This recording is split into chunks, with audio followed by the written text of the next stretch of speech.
ध्येयं सदा परिभवाग्नमभीष्टदोहम् सीतात्पदं शिवभिर्शृणुतं शरण्यम् विद्यातेऽहं प्रणतिपालम् दवाब्धिपोतम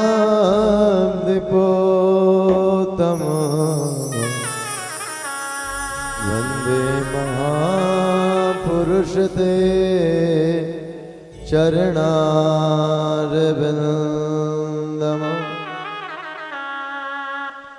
वंशी विभूषित करार नवनी निदावा पीताम्बरबिम्बफलाधरोष्ट पूर्णिन्द सुन्दर मुखादरविन्दनेत्र कृष्णत् परम किमपि त्वमहं न जाने। चलो सखी उत चालिए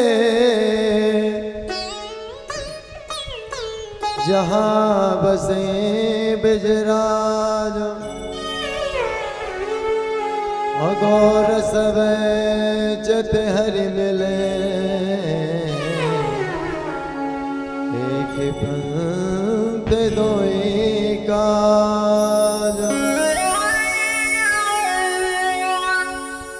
गंगा तरंग रमणीय जटा कलापम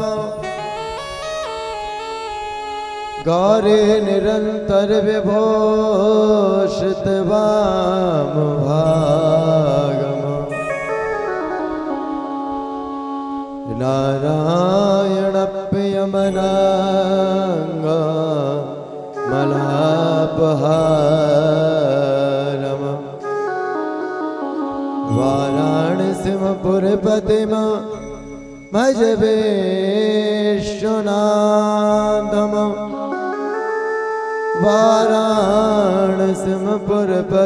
वाराणसीपुरपतिम भज विश्वनाथम।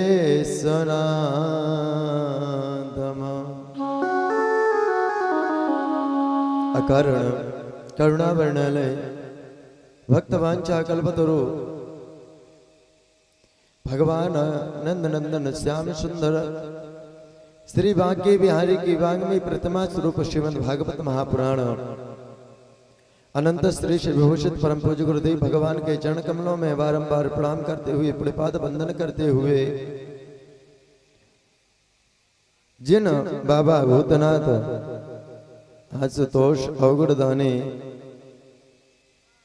चंद्रमौलेश्वर भगवान के प्रांगण में हम सभी विराजमान हैं, ऐसे बाबा भोलेनाथ के चरणों में प्रणाम करते हुए मंचस्थ विराजमान सभी आचार्य वृंद, सभी यजमान वृंद, सभी संगीत पर जो साथ दे रहे हमारे सभी संगीतक बंधु, जिनके माध्यम से आप इस कथा को श्रवण कर रहे हैं, ऐसे हमारे श्री शरद चतुर्वेदी जी, दूरस्थ समीपस्थ से पधारे सभी मातृ शक्ति प्रभु प्रेमी सज्जन वृंद, पितृ पक्ष के पावन उपलक्ष्य में यह जो आयोजन श्री रामधुन सुंदरकांड सेवा समिति के तत्वधान में चल रहा है, इस कार्यक्रम का नौगांव की पावन भूमि पर तृतीय वर्ष है। 2 वर्ष पहले भी हो गया, पहले भागवत हुए थे, इसके बाद शिव महापुराण की कथा शिविर के निर्माण हुए थे, ये तीसरी बार है पितृ पक्ष के पावन उपलक्ष्य में श्रीमद् भागवत कथा का आयोजन चल रहा है। जब कहते करोड़ों जन्मों के पुण्य उदय होते हैं ना, जब हमारे पुण्य और पुंज उदय होते हैं, एक जन्म के नहीं,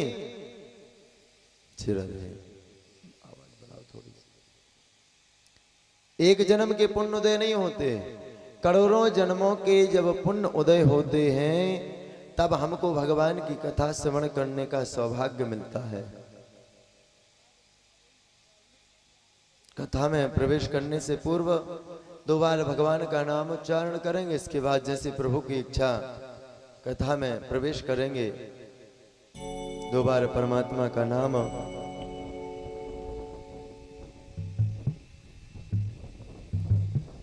ओ गुरुदेव मेरे, गुरुदेव मेरे,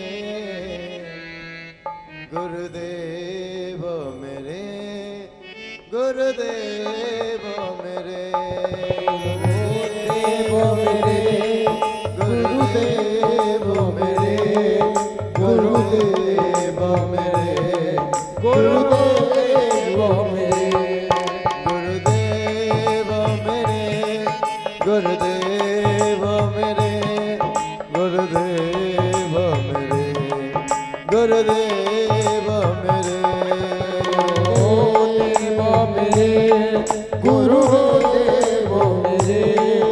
गुरुदेव मेरे, गुरुदेव भगवान की जय हो, सतगुरुदेव भगवान की जय हो।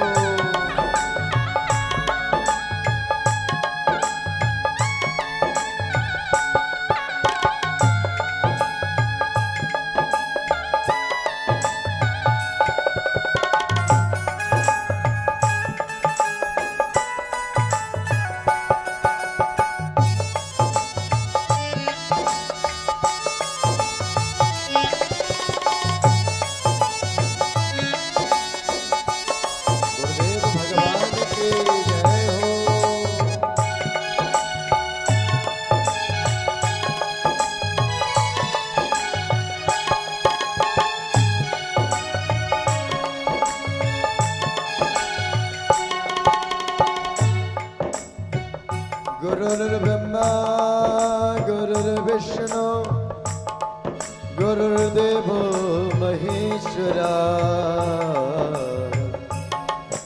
गुरुर्साक्षात् परब्रह्मा, तस्मै श्री गुरवे नमः।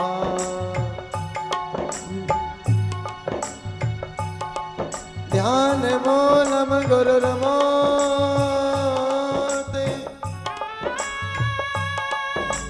पूजा मूलम गुरुर्पदम,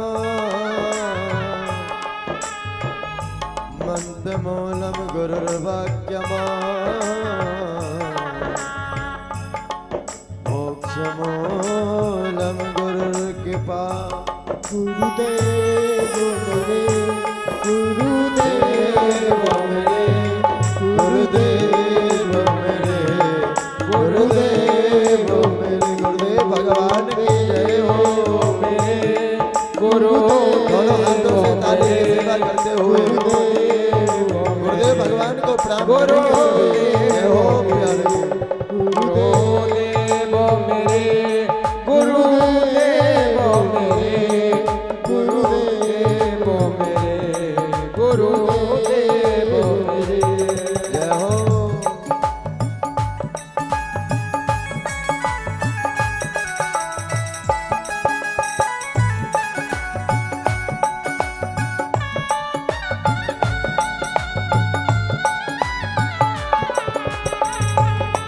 गुरुदेव भगवान की जय हो।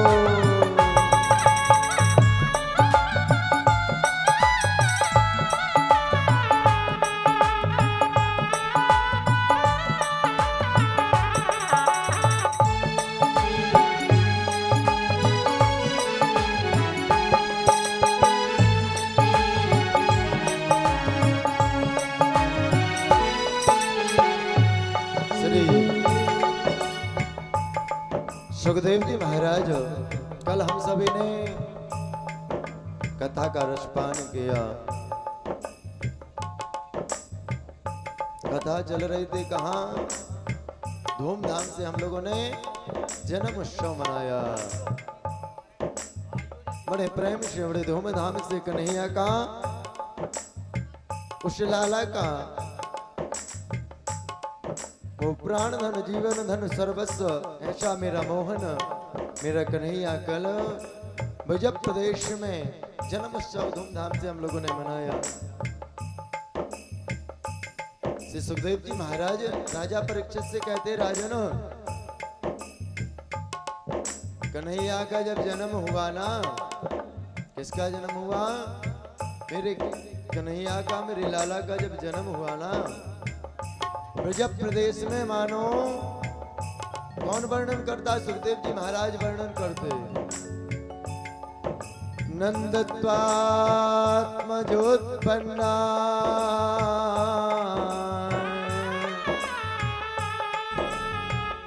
नंदत्वात्मजोत्पन्ने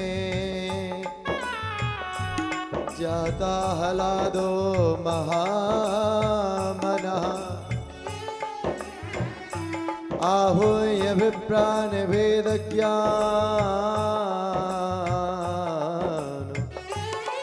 स्नाता सुचिललंकृतः।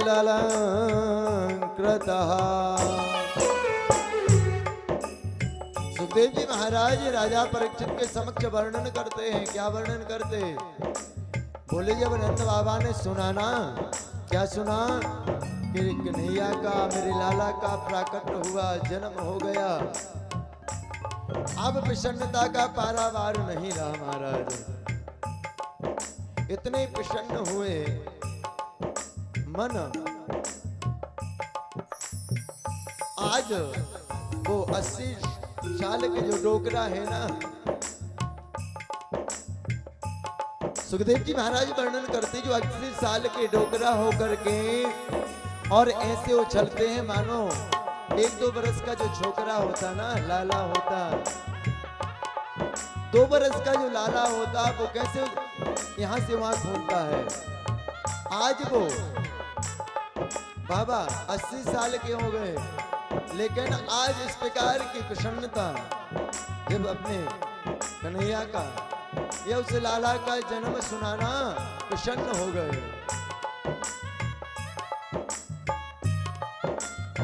अब ब्राह्मणों ने कहा, बाबा पहले जो पूजन चल रहा था ना, ब्राह्मणों ने अनुष्ठान किया था, किस लिए? संतान गोपाल नाम का अनुष्ठान किया था।